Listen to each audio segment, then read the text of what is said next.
Rose is an adult. She's earning a living. Like we're all trying to in this camp. Mind your own business, pal. You're abusing a poor, disturbed girl. Are you going to give us a reward, Michael? Us? Taking advantage of Rose? Us? You want to insult us? We're giving her room and board. She's got nothing to complain about. But she's got to work. That's the only thing we ask of her in return. That's the way things work now. Bring us the money, then you can get in the van with her. Hey, do us a favor and spare us all that sanctimonious crap from the old world, pal. Don't waste our time. Is that an electric generator? I've seen very few of these around here. Yeah, in this hellhole, you can count them on the fingers of one hand. Nowadays, you can't buy generators like this anywhere. And with the power grid all blown to hell, you can bet that one of these is worth more than your life. We use it to light Rose's room. We like to protect our, investments. Of course. You deserve it. Give me time to bring you something. So don't get too close to it. These things are very fragile, and they have a bad habit of getting lost. Now, we wouldn't want that to happen, would we? I don't have anything more to discuss with you. You're waiting. And what is it you're waiting for exactly? Nothing in particular. The usual. For the fire to go out, for sunrise, for it to get cold again. I'm waiting for something to change, or for everything to stay as it is. I'm just waiting. You're too young to understand. It's starting to get cold. Where's your tent? Or your trailer? Ah, yes, my tent. I had a tent. Let me think. When you get old, your memory's like a chalk drawing on the sidewalk. And it's always just about to rain.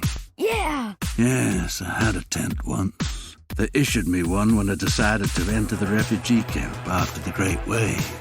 The trailer was out of the question. They went to the families with the best contacts. Now you know how it is. Even in purgatory, some people are more equal than others. So tell me, is there any way to get out of the camp? I'm sorry, son.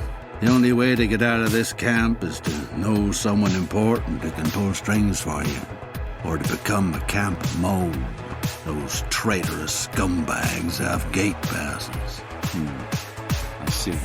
I'm not surprised you want to get out of this shithole. You've no doubt got something to do or someone to find out there. Or they say things are better in the city, that there's order and that things are starting to function again. But who knows? Well, at least they have Reverend Blake and the consolation of Suicide Park. So tell me, why do you want to throw rocks at those soldiers? I should be going on my way. Have a pleasant wait, mister. Thank you, son. At least if Suicide Park weren't so far from here, the wait wouldn't be so long. Suicide Park? What's that? Nothing. A song that drifts into the refugee camp from the other side of the fence now and then, when the sun departs from Suicide Park. Well, I'm sure you still have some hopes, some dreams. I'm afraid you're too young to understand. You say that you decided to enter the camp. Does that mean that people weren't forced to come here? No, of course not. Why would they have to force us? The catastrophe hit the city hard. Those of us who had lost our homes were invited to come here. We have to get revenge. We're big boys now. And that's what we gotta do. In principle, it was temporary. Just until the authorities got the situation under control and started rebuilding. We used to have food, water, a place to sleep. But now it's more like a prison camp than a refugee center. What happened?